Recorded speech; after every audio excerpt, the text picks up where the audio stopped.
હરે Krishna. કૃષ્ણાસ cuisine ગુજરાતીમાં આપનું હાર્દિક સ્વાગત છે. શિયાળાની ઋતુમાં જે પણ શાકભાજી અવેલેબલ હોય તેનો આપણે ભરપૂર માત્રામાં શાક, પરાઠા, સ્નેક્સ બનાવવામાં ઉપયોગ કરીએ છીએ. તો આજે આપણે પારંપરિક એક ઉત્તર ભારતની એક સબ્જીની રેસીપી બનાવીશું અને તે છે મટર કા નિમોના. આ એક ગ્રેવીવાળું શાક છે જેમાં વટાણા અને બટાકાનો ઉપયોગ કરીને બનાવવામાં આવે છે અને તે રોટી, પરાઠા કે ભાત સાથે સર્વ કરી શકાય છે. તો ચાલો બનાવવાનું શરૂ કરીએ. સૌ પ્રથમ આપણે લઈશું 1 કિલો જેટલા વટાણા અને આ આખા જ વટાણા મેં 1 કિલો લીધા છે. તેને આ રીતે ફોલી લઈશું બધા જ દાણા. અહીંયા વટાણા ફોલ્યા બાદ અંદાજે 500 ગ્રામ જેટલા છે અને આ શાક બનાવવા માટે હંમેશા તાજા જ વટાણાનો ઉપયોગ કરવાનો છે, ફ્રોઝન વટાણાનો નહીં. આમાંથી અડધો કપ જેટલા વટાણા સાઈડમાં રાખી દઈએ અને બાકીના જે વટાણા છે તેને આપણે મિક્સી જારમાં લઈ લેવાના છે. હવે તેને અધકચરા વાટી લેવાના છે. તમે જોઈ શકો છો કે તેને અધકચરા આપણે આ રીતે વાટી લીધા છે. તેને સાઈડમાં રાખી દઈએ. મટર કા નિમોના બનાવવા માટે આપણે એક પેસ્ટ તૈયાર કરવાની છે. તો મિક્સી જારમાં લઈ લઈશું 3 થી 4 લીલા મરચાં, સ્વાદ પ્રમાણે ઉમેરી શકો છો. અડધો ઇંચ જેટલા આદુના ટુકડા અને મુઠ્ઠીભર જેટલી કોથમીર લઈ લઈએ. આમાં 2 થી 3 ટેબલસ્પૂન જેટલું પાણી ઉમેરી તેની પેસ્ટ તૈયાર કરી લેવાની. મટર કા નિમોના બનાવવા માટેની પેસ્ટ તૈયાર છે. તેને સાઈડમાં રાખી દઈએ. હવે કડાઈમાં 3 થી 4 ટેબલસ્પૂન જેટલું રાઈનું તેલ લઈ લઈએ, જેને સરસોં કા તેલ પણ કહેવામાં આવે છે. આ તેલમાંથી ધુમાડો નીકળે ત્યાં સુધી તેને ગરમ કરવાનું છે. અહીંયા આપણે 2 નંગ જેટલા બટાકાને આ રીતે ઊભી અને થોડીક જાડી ચીરી જેવા સમારી લીધા છે. તેને ઉમેરી દઈએ. અહીંયા આપણે રાઈના તેલનો ઉપયોગ કર્યો છે. જો તમે ના વાપરતા હોય તો નોર્મલ તેલમાં પણ મટરના નિમોના બનાવી શકો છો. હવે તેને આ રીતે તળી લેવાના છે. એકદમ ગોલ્ડન કલરના તળાઈ ગયા છે. તેને પ્લેટમાં લઈ લઈએ.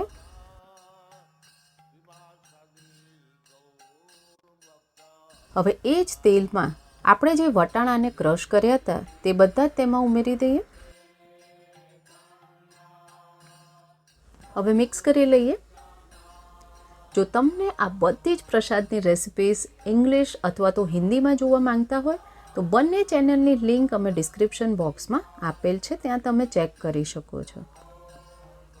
આ રીતે તેને સાંતળી લેવાનું છે. જ્યાં સુધી થોડું છૂટું થઈ જાય તે રીતે તેને સાંતળી લેવાનું. આ ક્રશ કરેલ વટાણાને ચડતા 6 થી 7 મિનિટનો સમય થઈ જશે તો ધીમા તાપે તેને શેકતા રહેવાનું છે અને વચ્ચે વચ્ચે તેને મિક્સ કરતા રહેવાનું, નહીં તો તે ચોંટી જશે. હવે તમે તેનું ટેક્સચર જોઈ શકો છો 6 થી 7 મિનિટ બાદ. સરસ રીતે શેકાઈ ગયું છે. તેને એક પ્લેટમાં લઈ લઈએ. હવે એ જ કડાઈમાં 2 ટેબલસ્પૂન જેટલું રાઈનું તેલ ગરમ કરી લઈએ. રાઈના તેલમાંથી ધુમાડો નીકળે એટલે 1 ટેબલસ્પૂન જેટલું જીરું ઉમેરી દઈએ. 5 ચમચી જેટલી હિંગ. હવે આપણે જે પેસ્ટ તૈયાર કરી હતી તે તેમાં ઉમેરી અને તેને 1 થી 2 મિનિટ માટે આ રીતે સાંતળી લેવાની છે. ધીમા તાપે જ કરવાનું છે. અહીંયા 2 મિનિટ બાદ 2 નંગ ટામેટા લીધા છે, તેને આ રીતે સમારી લીધા છે, તે ઉમેરવાના અને આપણે જે વટાણા સાઈડમાં રાખ્યા હતા તે વટાણા પણ તેમાં ઉમેરી દઈએ. સ્વાદ પ્રમાણે મીઠું ઉમેરી દઈએ. મિક્સ કરી અને ટામેટા જ્યાં સુધી સોફ્ટ ના થાય ત્યાં સુધી તેને ચડવા દેવાનું છે.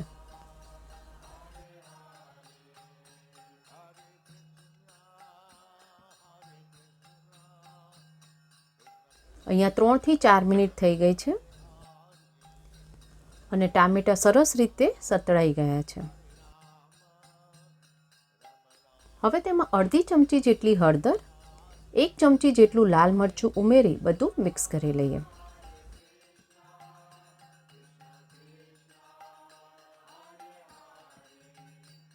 તળેલા બટાકા ઉમેરી દઈએ આ રેસીપીમાં આપણે જે પણ વસ્તુઓનો ઉપયોગ કર્યો છે તેની યાદી ડિસ્ક્રિપ્શન બોક્સમાં આપી દીધેલ છે.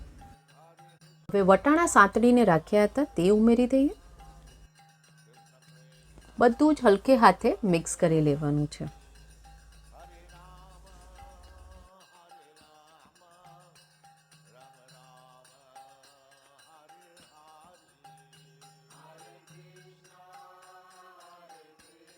મિક્સ થઈ જાય એટલે 2.5 કપ જેટલું ગરમ પાણી તેમાં ઉમેરી દેવાનું છે. બધું સરસ રીતે મિક્સ કરી લઈએ.